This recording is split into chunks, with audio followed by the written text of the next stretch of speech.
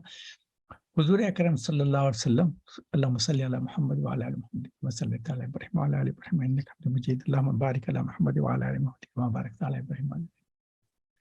مدینے میں آج کل کے ہمارے جیسے گھر ہیں ویسے نہیں تھے. وہ چھوٹے سے پارٹیشن کے جو دیواریں اٹھے ہوئے رہتے تھے، اس پہ جو ہے پتوں کا یا کوئی چیز کا چھت ڈال دیا گیا تھا، اور دروازے نہیں رہتے تھے، ایک پردہ لگا دیا جاتا تھا. تو ایسا گھر رہتا تھا. اب راستے سے جو جا رہے ہیں تو ان کو گھر میں کیا بات چیت ہو رہی ہے وہ آوازیں آتے رہتے تھے. حضور اکرم صلی اللہ علیہ وسلم ایک مرتبہ راستے سے گزر رہے ہیں تو حضرت ابو موسیٰ اشعری رضی اللہ تعالیٰ عنہ قرآن کی تلاوت کر رہے ہیں اپنے گھر میں، اور حضور اکرم صلی اللہ علیہ وسلم بازو سے جا رہے ہیں اور قرآن کی تلاوت کر رہے ہیں. تو اتنی بہترین آواز میں تلاوت کر رہے ہیں، حضور اکرم صلی اللہ علیہ وسلم دیوار کے پاس کھڑے رہے. کتنی دیر تک اس تلاوت کو سنتے رہے اور محظوظ ہوتے رہے. اس کے بعد چلے گئے. اس کے بعد جب مسجد میں حضرت ابو موسیٰ اشعری آئے تو حضور نے کہا کہ ابو موسیٰ تم کو تو لحن داؤدی ملا ہے، آج میں تمہاری تلاوت سن رہا تھا. اب ان کو سوچئے کہ کتنی خوشی ہوئی ہوگی حضرت ابو موسیٰ اشعری کو کہ حضور اکرم صلی اللہ علیہ وسلم میری قرات سنتے رہے اور اس سے محظوظ ہوتے رہے. تو انہوں نے کہا کہ ابو موسیٰ تم کو لحن داؤدی ملا ہے، اتنی بہترین طریقے سے تم نے تلاوت کی قرآن کی. ایک اور واقعہ بھی بیان کرتا، حضرت عمر رضی اللہ تعالیٰ بھی ایسی جا رہے تھے، تو وہ بھی آپ کو اس کے سامنے اس کے پہلے میں بیان کیا ہوں. وہ بھی جا رہے تھے تو ایک گھر کے پاس ایک ماں بیٹی کی آواز آ رہی تھی. تو ماں کہہ رہی تھی بیٹی دودھ جو آیا نا وہ کم ہے، تھوڑا سا پانی ملا دو تاکہ ہم جب بیچیں گے تو زیادہ پیسے آئیں گے. تو بیٹی نے کہا امی جان آپ کو پتہ ہے نا امیر المومنین حضرت عمر رضی اللہ تعالیٰ نے کہا کہ دودھ میں پانی مت ملاؤ، یہ چیز اچھی نہیں ہے. انہوں نے کہا بیٹی چھوڑو، عمر کہاں ہے اس وقت، کیا عمر دیکھ رہے ہیں؟ تو بیٹی نے کہا کہ عمر دیکھے نہ دیکھے اللہ تعالیٰ تو دیکھ رہا ہے نا. تو حضرت عمر یہ تفصیلات سنے ہیں. اس کے بعد گھر گئے، جانے کے بعد لوگوں سے کہا کہ یہ گھر میں کون رہتا ہے؟ انہوں نے کہا کہ یہ ماں اور بیٹی رہتے ہیں، شاید ان کے والد کا انتقال ہو گیا تھا. انہوں نے کہا کہ یہ جو ان کی لڑکی ہے اس کی شادی ہوئی کیا؟ انہوں نے کہا شادی نہیں ہوئی. تو حضرت عمر نے اپنے بیٹے سے کہا کہ میں تم کو کہتا ہوں کہ اس گھر جاؤ اور اس لڑکی سے تم شادی کرو، ان کی اماں سے ریکویسٹ کرو اور اس لڑکی سے تم شادی کرو. تو حضرت عمر کے جو بیٹے تھے انہوں نے اس سے شادی کی. اور آپ کو پتا ہے اس لڑکی کے گرینڈ چلڈرن کون ہیں؟ وہ عمر بن عبدالعزیز رحمۃ اللہ علیہ. عمر بن عبدالعزیز رحمۃ اللہ علیہ جو خلیفہ بنے ہیں، جو انتہائی نیک انسان تھے، وہ انہی لڑکی کے نواسے تھے ماشاءاللہ. تو خیر یہ بیان کر دینا چاہ رہا تھا کہ ابو موسیٰ اشعری کے تعلق سے جب ہوا، حضور نے جب سنا تو دیوار کے پاس سے. اچھا اس کے ساتھ ساتھ اب کیا ہے، داؤد علیہ السلام کے تعلق سے تفصیلات بیان کیا رہا ہوں. اور زبور جو ہے داؤد علیہ السلام کو کتاب جو نازل ہوئی ہے ان میں زبور ایک کتاب ہے جو اللہ تعالیٰ نے داؤد علیہ السلام کو دیا. اور اس کا جو ہے تفصیلات میں انشاءاللہ پھر کبھی موقع سے بیان کر دوں گا. آج صرف اتنا ہی بیان کرتا ہوں داؤد علیہ السلام، کیونکہ ہم سورہ صاد میں جب جائیں گے تو داؤد علیہ السلام کی تفصیلات آ رہے ہیں. تو انشاءاللہ بات کی کچھ باتیں ہیں تو پھر داؤد علیہ السلام کے تعلق سے سورہ صاد میں بیان کر دیں گے. دوسری چیز جو ڈسکس ہوئی سلیمان علیہ السلام. اچھا سلیمان علیہ السلام بھی داؤد علیہ السلام کے بیٹے ہیں. اللہ تعالیٰ نے ان کو بھی نبی بنایا، ان پہ وحی نازل ہوئی. اللہ تعالیٰ نے ان کو سلطنت، حکومت عطا فرمائی، عقل و فراست عطا فرمائی. جانور اور پرندے اور جن ان کے تابع کر دیے.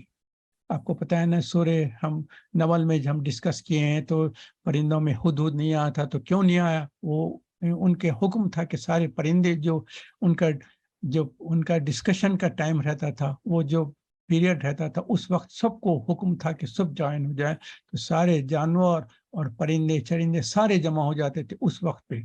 اس وقت تو چونکہ حدود نہیں آیا تھا تو انہوں نے کہا کہ یہ کیسا مسنگ ہے، اس کو جب تک ایکسپلینیشن نہیں کرے گا تو میں اس کو سخت اس کو عذاب دوں گا کچھ. تو جانور، پرندے اور اس کے ساتھ ساتھ جن بھی اللہ تعالیٰ نے سلیمان علیہ السلام کے تابع کر دیا تھا. حکومت تھی سلیمان علیہ السلام کی جنوں پہ بھی. اور جیسا داؤد علیہ السلام کے پاس لوہے کو نرم کر دیا گیا تھا، سلیمان علیہ السلام کے لیے تانبے کی اللہ تعالیٰ نے ملٹ کر کے اس کے تیلاب بنا دیے تھے، جس سے جن جو ہے ان سے برتن بنایا کرتے تھے، بڑے بڑے دیگ بناتے تھے جس میں کھانے وغیرہ جن پر کرتے تھے. تو اور جنات پہ جو ہے سلیمان علیہ السلام کی ہیبت ہمیشہ طاری رہتی تھی، حکم کی تابعداری ہمیشہ کرتے تھے. سلیمان علیہ السلام نے جنوں سے کئی کام لیا جس میں تعمیر کا کام بھی ہے، اور تعمیر کے کام اپنی موجودگی میں کراتے تھے، اور سارے کنسٹرکشن ان کی نگرانی میں ہوا کرتے تھے. مسجد اقصی جو بنائی گئی تھی اس وقت جب سلیمان علیہ السلام کے زمانے میں جنوں نے تعمیر کی تھی. اس کے لیے جب سلیمان علیہ السلام کا آخری زمانہ آ گیا، جب ان کو پتہ چلا کہ اب ان کو اس دنیا سے جانا ہے اور ابھی مسجد اقصی کی تعمیر کمپلیٹ نہیں ہوئی تھی، تو انہوں نے کیا کیا، ایک انسپیکشن روم بنوانے لیا اپنے لیے، اور اس کے گلاسز اطراف سے لگے اور اس میں ایک لکڑی پکڑ کر کھڑے رہ گئے. اس کے گلاس کے فریم کا جو کمرہ تھا اس میں کھڑے رہ کے اور جنوں سے کہہ دیا کہ I am inspecting complete the work. تو جن دیکھتے رہتے تھے کہ سلیمان علیہ السلام کھڑے ہوئے اور تعمیر پوری کرتے رہتے. جب تعمیر پوری مسجد اقصی کی ختم ہوگی تو اس سے پہلے سلیمان علیہ السلام کو اللہ تعالیٰ نے ان کی روح کو قبض کر دیے، ان کی موت ہو گئی. مگر وہ چونکہ لکڑی پکڑ کے کھڑے ہوئے تھے تو جن ہمیشہ دیکھتے رہتے تھے کہ ابھی کھڑے ہوئے ہیں تو تعمیر مکمل. جب مسجد کی تعمیر مکمل ہو گئی تو جو لکڑی تھی اس کو دیمک کا جو رہتا ہے نا، وہ وڈ ورم جو بولتے ہیں، وہ چاٹنا شروع کر دیا، جس سے لکڑی ٹوٹ گئی اور وہ گرے ہیں. تو جب ان کو پتا چلا کہ ارے سلیمان علیہ السلام کا تو انتقال ہو گیا، مگر ان کو تو اللہ تعالیٰ بتاتے ہیں کہ اس وقت جنات کو پتہ بھی نہیں چلا، یعنی جنات کو اس کا علم بھی نہیں ہوا تھا. اس کا مطلب یہ ہے کہ جنات کو کوئی علم غیب نہیں. یہ چیز تھی حضرت سلیمان علیہ السلام کی. داؤد علیہ السلام کا خالی یہ بتاتا ہوں کہ لوہا نرم کیوں ہوا، کہ اللہ تعالیٰ سے وہ دعا کرتے تھے کہ اللہ تعالیٰ یہ میں جو بیت المال ہے اس سے میں اپنے خاندان کے لیے کھانے پینے کے لیے جو لیتا ہوں مجھے شرمندگی ہوتی ہے، اللہ تعالیٰ مجھے توفیق دے کہ میں جو ہے خود اپنے ہاتھ سے کچھ کماؤں تاکہ بیت المال سے نہ لوں.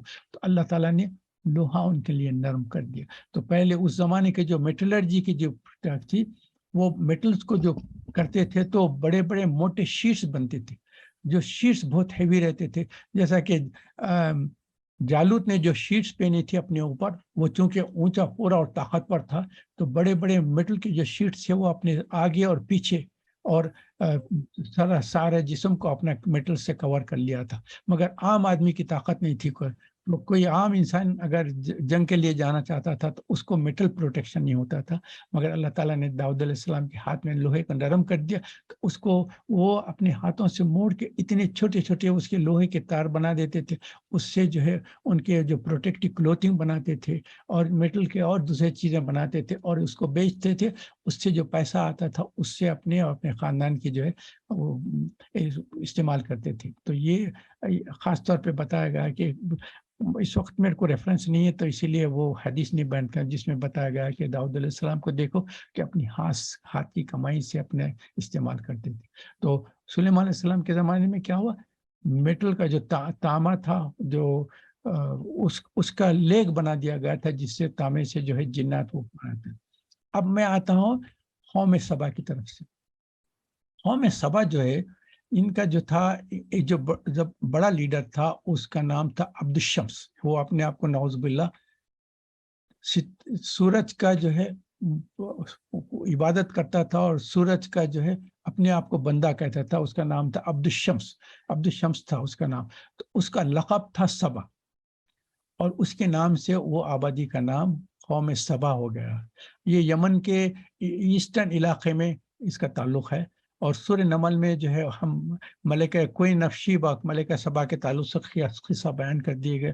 اب تاریخی کتابوں میں ان کا نام بلقیس ہے. میں جیسا کہ مجھے ایک صاحب نے مشورہ دیا تاریخ کے ڈیٹیلز میں نہ جاؤ، تو میں اس کے تعلق سے نہ میں نام بھی بیان کرنا نہیں چاہتا کہ کیونکہ اس میں کوئی صحیح حدیثی کتاب میں بتا نہیں گیا ہے، تو اسی لیے ملکہ سبا بولیں گے، اس کے سوا اور کچھ نہیں بولیں گے. ملکہ سبا تھی، وہ سلیمان علیہ السلام کے پاس آئی تھی. ہر سورہ نمل میں ہم سارے تک. تو یہ قوم سبا ہے، یہ بہت طاقتور قوم تھی اور بہت عقل مند تھی، بہت ٹیلنٹڈ تھی. وہاں جو ہے بارش کا جو پانی آتا تھا اور ان کے پاس کے جو ریورز تھے اور نہریں تھے، دریائیں تھے، وہ ایسے بہا کرتے تھے. تو انہوں نے اپنی ٹیلنٹ سے اور عقل مندی سے انہوں نے کہا کہ جب بارش ہو جاتی ہے، نہریں بہتے ہیں، تو ہمارے پاس جو ہے کاشتکاری کرتے ہیں، ہو جاتے ہیں. اس کے بعد جب قحط کا زمانہ آتا ہے تو ہم ایک زمانہ ایسا ہوتا ہے کہ کوئی پیداوار ہی نہیں ہوتی، ہم بھوکے فاقوں سے ہوتے ہیں. تو اس کا کیا کرنا چاہیے؟ تو انہوں نے سوچا اور سب سے first time in the world dam construction شروع کیا. مطلب یہ کہ انہوں نے کہا جب بارش کا پانی آتا ہے اور ہمارے نہروں میں جو پانی آتا ہے اس کو ہم اگر سیو کر لیں rather than wasting that water، تو ہم اس سیو جو واٹر ہے اس کو اسٹور کر لیں گے، اور یہ اسٹورڈ واٹر جب ہمارے پاس قحط آئے گی، ڈرائنس آ گئی، تو اس پانی کو اس وقت استعمال کریں گے. تو سب سے پہلے ڈیم کنسٹرکشن جو ہے قوم سبا نے کیا تھا. اس سے ایک نہیں، وہ کتابوں میں بتاتے ہیں کہ وہ 100 قریب ڈیمز انہوں نے کنسٹرکٹ کیے، اور جس کی وجہ سے کیا ہوا، بارش کا جتنا پانی آتا تھا وہ بھی سیو ہو جاتا تھا، اور نہروں میں جو پانی آیا کرتا تھا اس کو بھی ڈائیورٹ کر کے سیو کر لیتے تھے. جب زمانہ اچھا رہتا تھا اس پانی سے کھیتی باڑی ہو جاتی تھی. جب ڈرائی سیزن زیادہ تھا بالکل رین نہیں، مہینوں رین نہیں ہے، تو ان کی جو کلٹیویشن ڈیمیج نہیں ہونا، تو ڈیمز کا جو پانی تھا اس سے کلٹیویشن کرتے تھے. اس کی وجہ سے ان کے پاس اللہ تعالیٰ نے ان پر اپنی نعمتیں نازل فرمائی. 2 زبردست باغات، ویری بگ ایریاز تھے، اس میں ایسے باغات تھے، اس میں بہترین زراعت کرتے تھے، درختیں لگے ہوئے تھے، پھل اور پھول بھرے ہوئے تھے. انہیں اللہ کی بے انتہا نعمتیں ان کے اوپر تھی. تو اللہ تعالیٰ نے ان کے اوپر اپنی ساری نعمتیں عطا فرمائے. ان کو زراعت کے طریقے بھی سکھائے، اور زرع اناج اور پھل اور ان کی سب. اس کے بعد کیا ہوا، یہ قوم مغرور ہوگی. جب ہمارے پاس بھی انسانوں کے پاس کیا ہوتا ہے، جب پیسہ آ جائے، جب شہرت ہو جائے، جب حکومت آ جائے، جب آپ کے پاس یو بیکم ویری ٹاپ، اس وقت غرور آ جاتا ہے. اللہ تعالیٰ اس غرور سے ہم سب کو محفوظ فرمائے. جب اللہ تعالیٰ کی نعمتیں آتے ہیں تو اللہ تعالیٰ کی نعمتوں کا شکر ادا کرنا چاہیے. جہاں سے آپ اپنے کو تکبر میں آ جائیں گے نا، تو اللہ تعالیٰ کی ناشکری ہو جاتی. اللہ تعالیٰ خود فرماتے ہیں کہ آپ کو پتہ ہے نا، شکر کے تعلق سے سورہ ابراہیم جو 14th جو سورہ، اس میں خاص آیت ہے، میں ہمیشہ آپ کے سامنے ذکر بھی کرتا ہوں. آیت نمبر 7 ہے، اعوذ باللہ من الشیطان لئن شکرتم لازیدنکم ولئن کفرتم ان عذابی لشدید. تو شکر اور کفر کیا ہے؟ آپ شکر کا جو اپوزٹ ورڈ کیا ہے، اپوزٹ ورڈ کیا ہے؟ کفر ہے. ہم کفر کو کتنا ہیٹ کرتے ہیں، اس لحاظ سے سوچے کہ اس کا اپوزٹ ورڈ کیا ہے. کفر کا اپوزٹ ورڈ شکر ہے، تو اس کا کتنا بڑا پوزیشن ہوگا. اور یہ اللہ تعالیٰ کے ایک پوائنٹ یہاں بیان کریں، یہ اللہ تعالیٰ نے آپ کو آرڈر دیا ہے، امر کا صیغہ ہے، اس کو کہتے ہیں do this, don't do this. یہ امر ہے، یہ اللہ تعالیٰ کا حکم ہے. لئن شکرتم، تم لوگ جب یہ شکر ادا کرو گے، شکر ادا کرنا، اللہ تعالیٰ کا شکر ادا کرنا چاہیے ہم کو. تو اللہ تعالیٰ فرماتے ہیں، اور اللہ تعالیٰ کا وعدہ بھی ہے سب سے بڑھ کے. آپ کو آپ کی ڈپارٹمنٹ کا ٹاپ ہے، سی ای او ہے اور مینیجنگ ڈائریکٹر ہے، آپ سے کوئی وعدہ کرے کہ تم یہ کام کرو گے تو میں تم کو یہ اس قسم کا جو ہے پروموشن دوں گا اور انعام دوں گا، تو آپ کو 1 منٹ کے لیے بھی ڈاؤٹ آ سکتا ہے. اور اس لحاظ سے دیکھیں تو اللہ کا پوزیشن کتنا ہے، ملینس اینڈ ملینس اینڈ ٹریلینس آگے ہے پوزیشن اللہ کا. اور اللہ تعالیٰ آپ سے اگر کوئی وعدہ کرتے ہیں تو آپ کو ڈاؤٹ آ سکتا ہے کہ اللہ تعالیٰ کا وعدہ ہے لئن شکرتم لازیدنکم، تم میرا شکر ادا کرو گے تو ڈیفینیٹلی میں تم کے اوپر اور بہترین نعمتیں اور عطا کروں گا، اور اس میں زیادہ کروں. اس کے ساتھ ساتھ وارننگ بھی ہے، وَلَئِن كَفَرْتُمْ إِنَّ عَذَابِي لَشَدِيدٌ. پھر اللہ تعالیٰ کا یہ بھی وارننگ ہے، یہ بھی 100% ہے کہ جب تم ناشکری کریں گے تو میرا عذاب بھی بہت زبردست عذاب آنے والا. تو یہ اللہ تعالیٰ کا جو شکر ادا کرنے والے تھے داؤد علیہ السلام اور سلیمان علیہ السلام. اللہ تعالیٰ کا اتنے سارے نعمتوں کے باوجود بھی شکر ادا کرتے تھے، کیونکہ اللہ تعالیٰ نے ان کو نہ صرف حکومت دی بلکہ دینی لیڈر بھی رہے، دنیاوی لیڈر بھی گئے. ہم کو دینی اور دنیاوی لیڈر کے تعلق سے آپ کو ریفرنس دے دوں میں. جو کفار میں ہوئے، جو دینی اور دنیاوی لیڈر ہوئے، ایک نمرود ہوا ہے، ایک فرعون ہوا ہے. نمرود بھی نہ صرف بادشاہ بھی تھا، وہ کہتا تھا کہ تمہاری جو مذہب ہے اس کا بھی میں سب سے بڑا ہوں. تو جیسا ایکسپلین کرنے کے لیے میں بتا رہا ہوں، دینی اور دنیاوی لحاظ سے وہ اپنے آپ کو لیڈر ڈکلیئر کرتا تھا. فرعون کا بھی یہی معاملہ تھا. دینی لحاظ سے تو وہ حکومت والا تھا، بادشاہ تھا، اور اس کے ساتھ ساتھ دینی لحاظ سے بھی کہتا تھا کہ تمہاری جو دین ہے نا اس کا بھی میں لیڈر ہوں. تو یہ دو لوگ تھے، نمرود اور فرعون، یہ ڈکلیئر کرتے تھے دینی اور دنیاوی لحاظ سے. اور یہاں داؤد علیہ السلام اور سلیمان علیہ السلام تو اللہ تعالیٰ نے دینی اور دنیاوی دونوں کی لیڈرشپ تھی. حضور اکرم صلی اللہ علیہ وسلم کے ساتھ بھی کیا ہوا، جب مدینہ منورہ آ گیا حضور اکرم صلی اللہ علیہ وسلم تو دینی اور دنیاوی لحاظ سے حضور اکرم صلی اللہ علیہ وسلم لیڈر تھے. پہلے قریش میں تو صرف دینی لحاظ سے تھے کیونکہ حکومت نہیں تھی، مگر مدینہ آنے کے بعد جب اسلامی حکومت ہو گئی تو اس کے دینی اور دنیاوی دونوں لیڈر تھے. اور خلفائے راشدین کا بھی یہی معاملہ تھا، دینی اور دنیاوی لحاظ سے وہ لیڈر تھے. وہ امامت بھی کرتے تھے، نماز بھی پڑھاتے تھے، اور دنیاوی لحاظ سے بھی وہ لیڈر تھے.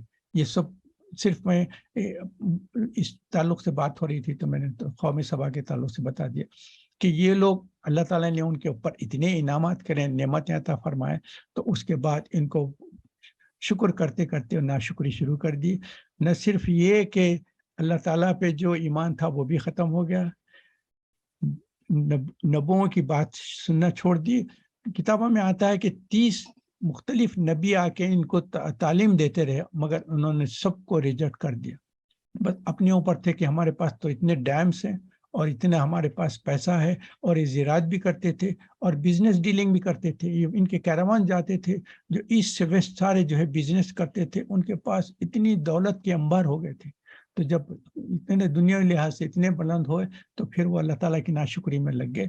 اللہ تعالیٰ کا اتنی ناشکری کیے تو پھر اس کے بعد اللہ تعالیٰ نے ان کو جب ناشکری کا کافی ان کو ٹائم دیتے گئے، اس کے باوجود بھی نہیں ہو تو ڈیمز بریک ہو گئے، سارا پانی اسپریڈ ہوا.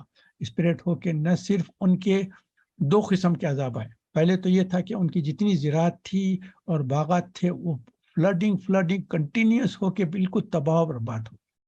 اس کے بعد ایک دم اللہ تعالیٰ نے کمپلیٹ ڈرائی، مہینوں تک ڈرائی کر دیا، جس کی وجہ سے کیا ہوا، کوئی زراعت نہیں ہو سکی.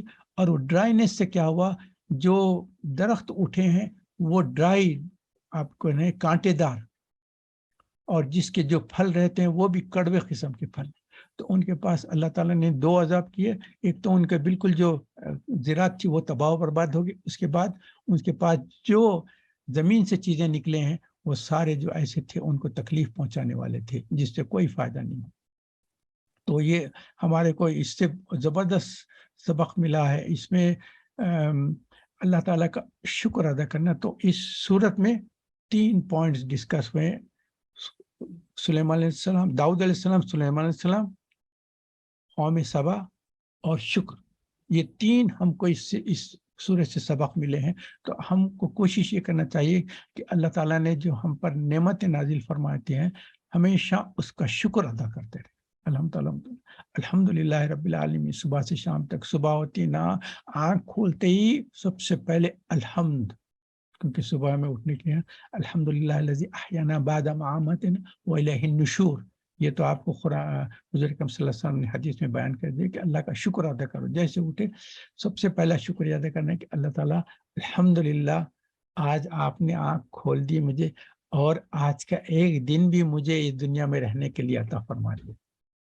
جو سب سے اہم چیز ہے کہ اللہ تعالیٰ نے ہم کو نہ صرف زندگی دی، آنکھ کھلی، اس کے بعد یہ دیکھیں الحمدللہ آنکھ بھی دی سے دیکھ سکتا ہوں، کان بھی ہے میرے سن رہے ہیں، ذہن بھی ہے جس سے سوچ سکتا ہوں.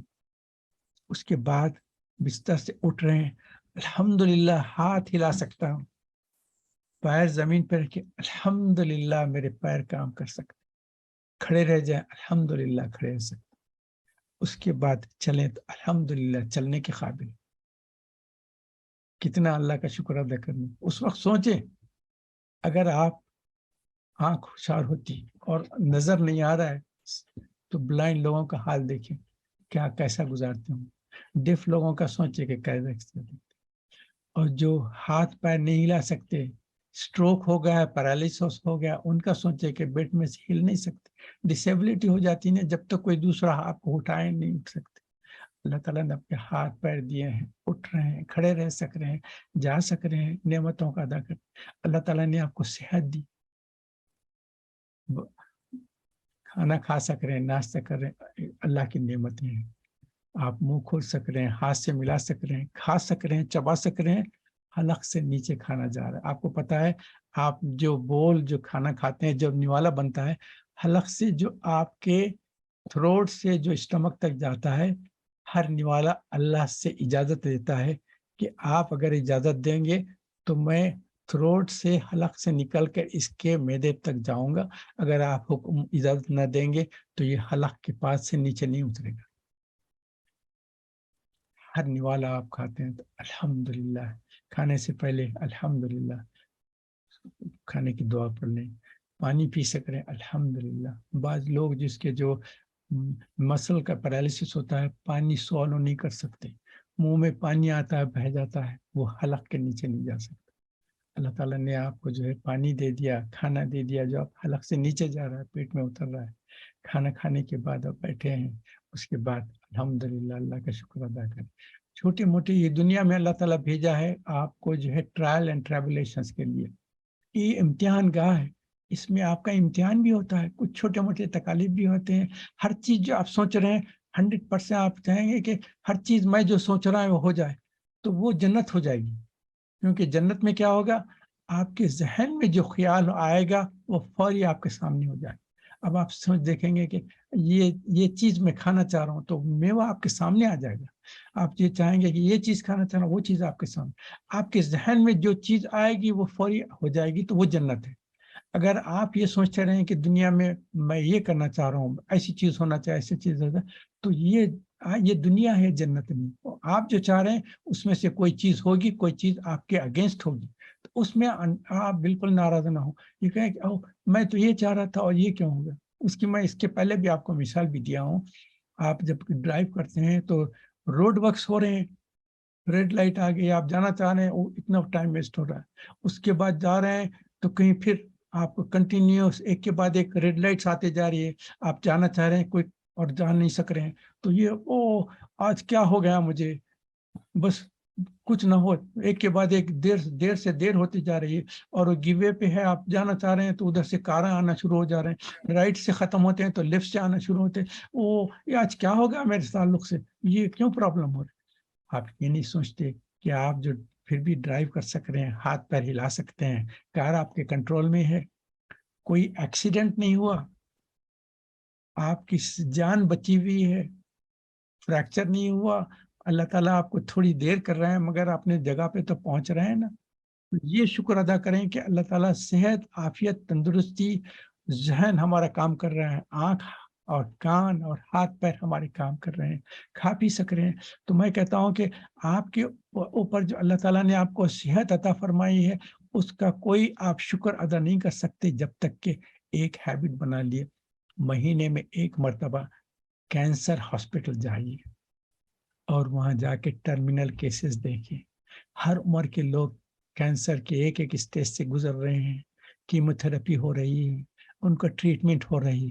جا کے ایک راؤنڈ مار کے دیکھیں، اس کے بعد گھر آ کے 2 رکعت شکرانے کے ادا کر کے اللہ تعالیٰ سے کریں الحمدللہ، اللہ آپ کا لاکھ لاکھ شکر ہے جو آپ نے مجھے صحت، عافیت، تندرستی عطا فرمائی، اپنے نعمتوں سے مجھے سرفراز فرمایا، مجھے صحت دی، مجھے کینسر سے جیسے مہلک امراض سے مجھے محفوظ رکھا. یہ دیکھیں اور اللہ تعالیٰ کا ہمیشہ شکر ادا کرتے رہیں. تو یہ شکر بہت اہم چیز ہے. یہ شکر آپ کو شیطان ہمیشہ کہتا ہے کہ یہ نہیں ہوا، یہ نہیں ہوا، اور آپ کا نفس آپ کو بار بار کہتے رہتا ہے کہ آپ یہ چاہ رہے تھے، یہ کیوں نہیں ہوا. وہ ان کو دیکھو، ان کے ساتھ ایسا ہو رہا ہے، ان کے ساتھ ایسا ہو رہا ہے. یہ آپ کو ورغلاتے رہتا ہے تاکہ آپ اللہ کی ناشکری کرنے والے بن جائیں. ہمارا کام کیا ہے کہ ہمیشہ ہر حال میں اللہ کا شکر ادا کرتے ہیں، کثرت سے شکر ادا کریں کہ اللہ جو نعمتیں دیے ہیں اللہ تعالیٰ، اللہ تعالیٰ خود فرماتے ہیں کہ میں نے تم کو جو نعمتیں دیے ہیں اس کا تم شکر ادا ہی نہیں کر سکتے، ادا ہی نہیں کر سکتے. اور اللہ تعالیٰ کی باتیں کیسے ہیں؟ اللہ تعالیٰ نے بتایا کہ اگر سارے سمندر سیاہی ہو جائے. اب اس کا ایکسپلین کرنے کے لیے میں بتاتا ہوں. میں جو ہے لندن برو سٹن کا آپ کا میں رجسٹرار فار میرج مجھے منتخب کیا گیا. تو اس کے بعد سے کیا ہوتا تھا، جو رجسٹریشن لائسنس جو رہتا ہے اس کے لیے جب ہاتھ سے لکھتے تھے ہم کو، تو ہمارے لیے ایک اسپیشل انک دی جاتی تھی. وہ ایسی انک تھی جس کے ساتھ کچھ ٹیمپر نہیں کر سکتے، اس کو کوئی کیمیکل سے نہ میٹ سکتے ہیں نہ وہ وائپ اپ کر سکتے ہیں. تو اسپیشل انک تھی، اس کی چھوٹی بوتل دی جاتی تھی، اس میں قلم ڈبا کے جو لوگوں کی شادی ہو رہی ہے، برائڈ اور گروم کے نام، ان کے ڈیٹ آف برتھ، ان کا ایڈریس وہ لکھتے تھے. وہ لمبا لائسنس آپ دیکھے ہوں گے پرانے زمانے میں. اب آج کل تو نیو ٹیکنالوجی سے آ گیا، مگر پہلے کے جو لائسنس تھے وہ لمبے کاپی رہتی تھی، اس میں ہم ہاتھ سے نامیں لکھے کرتے تھے. وہ اسپیشل انک تھی. تو اس کی بوتل رہتی تھی، تو اس بوتل سے دکھتا تھا ہمیں کہ اتنی سی بوتل ہے، اور اس کو ختم کرنے کے لیے کافی زمانہ لگتا تھا. کتنا لکھیں گے؟ تو جب وہ بوتل ختم ہوتی تھی تو میں اس سے سوچتا تھا، فرض کرو ہمارے پاس پانی کی بکیٹ ہے، اگر وہ بکیٹ میں اگر سیاہی بھر دیں تو ایک بکیٹ، تو اس سے کتنے پیجز لکھ سکتے ہیں. اب بکیٹ کو چھوڑ دیں، اس سے اندازہ کریں اس سے بڑا برتن ہو، اس میں اگر پانی بھر دیں یا سیاہی بھر دیں تو وہ لکھنے میں کتنا ٹائم لگے گا. اب اس سے کمپیئر کریں، وہ بکیٹ اور یہ ٹمبر، یہ ساری چیزیں کو کچھ نہیں ہے. سمندر ہو، سمندر ہے نا اس وقت، وہ اگر سمندر ساری سیاہی ہو جائیں اور سارے درخت ہیں ان کے پین بن جائیں اور آپ لکھنا شروع کریں گے، تو اب آپ کو سمجھیں کہ پورے دنیا کے جتنے سمندر ہیں وہ سیاہی بن جائیں اور اس کو لکھنا شروع کریں گے تو کتنے پیپر لگیں گے اس میں لکھتے لکھتے لکھتے، اور کتنی انک ختم ہوگی. اللہ تعالیٰ فرماتے ہیں کہ سورہ کہف کے آخری آیتوں میں آ گیا ہے نا کہ جو ہے تم اس کو لکھنا بھی شروع کر دیں گے تو یہ ختم ہو جائیں گے. اور سورہ لقمان میں تو یہ آیا کہ یہ چیز 7 ٹائم بھی ریپیٹ ہو تو بھی تم اللہ کے نہ باتیں لکھ سکیں گے، نہ اس کے شکر کے تعلق سے تفصیلات لکھ سکیں گے. تو اللہ تعالیٰ کے وَإِن تُعُدُّوا نِعْمَتَ اللَّهِ لَا تُحْصُوهَا، تم اللہ کی جو نعمتیں ہیں ان کو تم کاؤنٹ بھی نہیں کر سکیں گے کہ تم پر اللہ تعالیٰ نے کتنی نعمتیں عطا فرمائی. تو آج کے لیسن کا یہ ہے کہ دیکھیے اللہ تعالیٰ نے شکر کے اوپر اس سورہ سبا کا جو لیسن میں لیا ہوں سبق یہی ہے کہ یہ سورج جو ہے شکر کے اوپر بیسڈ ہے. اس کے لیے ہم کو 2 ایگزامپل دیے گئے ہیں، داؤد علیہ السلام اور سلیمان علیہ السلام. اللہ تعالیٰ نے ان کو نعمتیں عطا فرمائی اور وہ ہمیشہ اس کے اللہ تعالیٰ کے ممنون اور مشکور رہے. اور اس میں شکر کے لیے یہ بھی آ گیا نا کہ داؤد علیہ السلام اعملوا آل داؤد شکر. یہ سورہ سبا کی جو ہے آیت نمبر 14 ہے. آپ جب سورہ سبا پڑھیں گے اس میں اللہ تعالیٰ یہ آیت بنائے کہ اعملوا آل داؤد شکر، اور داؤد کی اولاد شکر کرتے. تو شکر کا لیسن دیا گیا ہے اس میں. تو داؤد علیہ السلام اور سلیمان علیہ السلام اللہ تعالیٰ کا شکر ادا کرتے رہے. اللہ تعالیٰ نے ان کو نعمت عطا فرمائے جس کو اس کو کاؤنٹ بھی نہیں کر سکتے. اس کے ساتھ ساتھ قوم سبا تھی جو اس نے اللہ کی نعمتوں کا ناشکریہ ادا کیا. تو اس کے بعد جیسا اللہ تعالیٰ نے ان پہ انعامات عطا فرمائے اور ناشکری کرنے کے اس کی وجہ سے اللہ تعالیٰ نے ان کے اوپر اپنا لئن کفرتم ان عذابی لشدید، یہ آپ کو میں بتا دیا ہوں. اور شکر کیا ہے؟ شکر 3 طریقے کا. ایک تو زبان سے الحمدللہ، اس کے ساتھ اس کو سپورٹ کرنا ہے دل سے، دل کا بھی شکر ادا کرنا ہے. زبان کا شکر ہے، دل کا شکر ہے، اس کے ساتھ ساتھ عمل کا بھی شکر ہے. From the tongue, from the heart, from the body, action سے بھی آپ شکر ادا کرو. اللہ تعالیٰ نے آپ کو نعمت عطا فرمائی، ٹیلنٹ عطا فرمائی، طاقت اور قوت عطا فرمائی ہے تو اس کو اللہ کے شکر کے لیے استعمال کریں، لوگوں کی مدد کریں. کوئی دیکھتے ہیں کہ کوئی وزنی کوئی چیز ہے، کوئی بوڑھی عورت جا رہی ہے اٹھا نہیں سک رہے ہیں، کوئی لڑکی ہے کمزور ہیں وہ نہیں کر، آپ فوری جائیں دیکھیں ان کو سپورٹ. اکثر ہوتا ہے، میں نے دیکھا بھی ہے کہ شاپنگ کرنے کے بعد بعض لوگ جو کیری کرنا جاتے ہیں اتنا وزن رہتا ہے نہیں تو فوری آ کے ہیلپ کرتے ہیں. اور سیرت میں حضور اکرم صلی اللہ علیہ وسلم کے واقعات میں بھی ایک مرتبہ ایک بڑھیا جو ہے وزن اٹھا رہی تھی، اٹھا نہیں سک رہی تھی، چلنا تھا، تو حضور اکرم صلی اللہ علیہ وسلم دیکھے فوراً اس کا وزن اپنے اوپر اٹھا کے اس کے ساتھ چلے. اس نے کہا کہ بیٹے مجھے تھوڑی دور جانا. انہوں نے کہا کہ میں کوئی بات نہیں، میں آپ کے ساتھ چلتا ہوں، آپ صرف راستہ بتاتے. اس نے کہا کہ دیکھو تم میرے ساتھ اتنا احسان کر رہے ہیں، میری اتنی مدد کر رہے ہیں، میں کچھ دے نہیں سکتی تم کو. اس کے بعد اس کے گھر پہ پہنچ کے سارا سامان رکھ دیا. اس نے کہا کہ مگر میں ایک تمہارے ساتھ ایک نیکی کا کام کرنا چاہتی. انہوں نے کیا کہا؟ انہوں نے کہا کہ دیکھو مکے میں ایک شخص ہے جو ہمارے دین کے خلاف بات کرتا ہے، تو میں چاہتی ہوں کہ تم اس کے اس چیز سے بچے رہو. انہوں نے کہا کہ کیا ہے؟ انہوں نے کہا کہ نہیں، ایک شخص جو ہے دعویٰ کیا ہے کہ یہ بتوں کی پوجا نہیں کرنا چاہیے اور وہ ایک خدا کی پوجا کرو. تو تم میرے ساتھ جو اچھا ہے میری مدد کی ہیں، تو اس کا میں تم کو رقم سے کوئی فائدہ نہیں پہنچا سکتی، تو میں چاہتی ہوں کہ تم کو ایک نیک توفیق کے تمہارے کو ایک نصیحت کر دوں. تو انہوں نے کہا کہ جی ماں جی آپ کو پتا ہے وہ کون شخص ہے؟ انہوں نے کہا کہ وہ کون ہے مجھے پتا نہیں، مگر لوگ کہتے ہیں کہ نہیں. انہوں نے کہا کہ ماں جی وہ شخص میں ہی ہوں. اس وقت اس عورت کی آنکھیں کھل گئی. انہوں نے کہا کہ تم ہو اتنے نیک انسان، تم تو غلط بات نہیں بول سکتے، کیا چیز ہے؟ تو انہوں نے کہا کہ دیکھیں میں صرف اس چیز کی بات کرتا ہوں کہ تو ہمارا پیدا کرنے والا اللہ تعالیٰ ہے، ایک ہی معبود ہے. یہ جو پتھر کے بت رہتے ہیں یہ تو ہم اپنے ہاتھوں سے بناتے ہیں اور پھر ہم ان کی پوجا کرتے ہیں، ان کے ذریعے کچھ نہیں. اس کے ساتھ جب تبلیغ کیے تو اس کے بعد فوری وہ ایمان لے کر آئے. میں کہنا چاہ رہا ہوں کہ وزن اٹھانے کے تعلق سے بات آئی تھی تو آپ کے سامنے بیان کر رہا. تو جب ٹیلنٹ سے آپ کے پاس فزیکل پاور ہے تو آپ اس فزیکل سے پاور کریں. اس کے ساتھ ساتھ اللہ تعالیٰ نے آپ کو اور کچھ ٹیلنٹ دیے، اس ٹیلنٹ سے لوگوں کی مدد کریں. اس کو صرف دنیا کمانے کا ذریعہ نہ بنا دیں. آپ کے پاس انٹیلیجنسیا ہے، ٹیلنٹس ہے، تو اس سے لوگوں کی مدد بھی کریں. تو اس کے بعد کسی کو کسی قسم کی ضرورت ہے، اب ٹیکنالوجی کی چیزیں ہیں، جس کو ٹیکنالوجی نہیں آتی ان کی مدد کریں، ان کو بتائیں کہ یہ ایسی چیز ہے. ایک کمپیوٹرائز ورلڈ ہے تو اس میں یہ چیزیں آ گئے. تو میرا کہنے کا مطلب یہ ہے کہ دل زبان سے بھی ہو، دل سے بھی ہو، عمل سے بھی ہو. تو شکر ایسا 3 طریقے سے ادا کریں. تو اللہ تعالیٰ سے دعا کریں کہ اللہ تعالیٰ ہمارا یہاں بیٹھنا کہنا سننا اس کو قبول فرمائے اور ہم کو ہر روز اللہ تعالیٰ کی شکر ادا کرنے کی توفیق عطا فرمائے. اللہ تعالیٰ سے سب سے اہم چیز کیا ہے؟ 2 چیزوں سے اللہ تعالیٰ کی ہمیشہ پناہ مانگتے رہے، نافرمانی اور ناشکری سے. اللہ تعالیٰ ہم کو محفوظ رکھے. اللہ ہماری حفاظت فرمائے کہ ہم آپ کے انعامات کی ناشکری نہ کریں اور آپ کے احکامات کی نافرمانی نہ کریں. یہ 2 چیزوں کے تعلق سے ہمیشہ دعا کریں. اللہ تعالیٰ ہمارا بیٹھنا کہنا سننا کرے قبول کرے. الحمدللہ سبحانک اللہم و بحمدک نشہد لا الہ الا انت نستغفرک و نتوب الیک. آج کی دعا کر لیں گے، اس کے بعد اگر کوئی چیز بات کرنے کی ہے تو انشاءاللہ بات بھی کر لیں گے. الشیطان الرجیم بسم اللہ الرحمن الرحیم اللهم صل على محمد وعلى ال محمد كما صليت على ابراهيم وعلى ال ابراهيم انك حميد مجيد. اللهم بارك على محمد وعلى ال محمد كما باركت على ابراهيم وعلى ال ابراهيم انك حميد مجيد.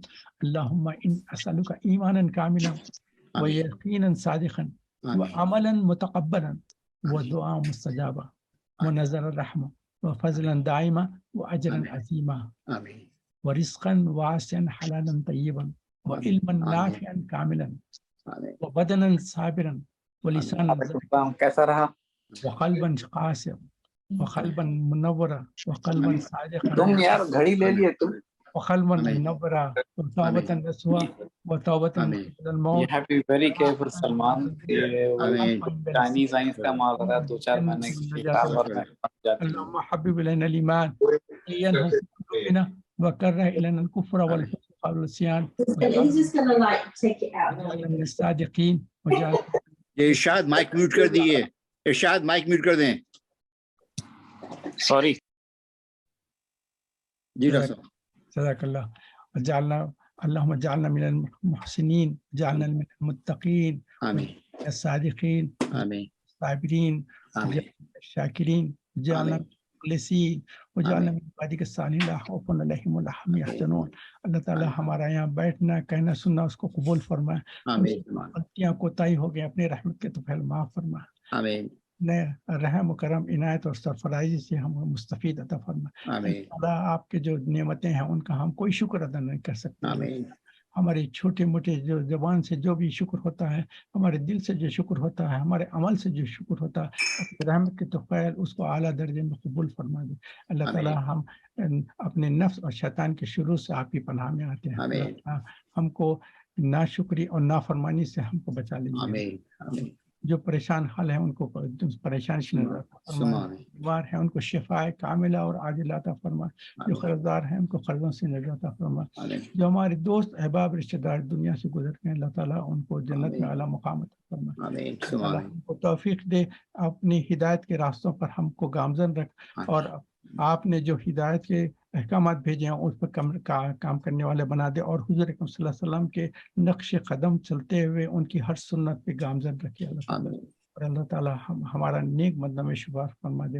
اللہ تعالیٰ میدان حشر میں ہم کو رسوائی سے بچا لے. اللہ تعالیٰ عذاب قبر سے ہم کو بچا دے اللہ تعالیٰ. اور قیامت میں ہم کو بغیر حساب کے جنت میں جانے والوں میں شمار فرما دے. اس کے سائے میں جو جن کو جگہ ملتی ہے ان میں جگہ عطا فرما دے. حضور اکرم صلی اللہ علیہ وسلم کی شفاعت جن کو ملتی ہے ان میں ہمارا شمار فرما دے. اور حوض کوثر سے جو پانی تقسیم ہوگا اس میں بھی اللہ تعالیٰ ہم کو اس پانی سے فائدہ اٹھانے والے بنا لے. اللہ تعالیٰ ہماری ساری دعاؤں کو اپنے رحمت کی طرف پور فرمائے. آمین رب العالمین. اللہم صلی علی محمد وعلی آل محمد کما صلیت علی ابراہیم وعلی آل ابراہیم انک حمید مجید. اللہم بارک علی محمد وعلی آل محمد کما بارکت علی ابراہیم وعلی آل ابراہیم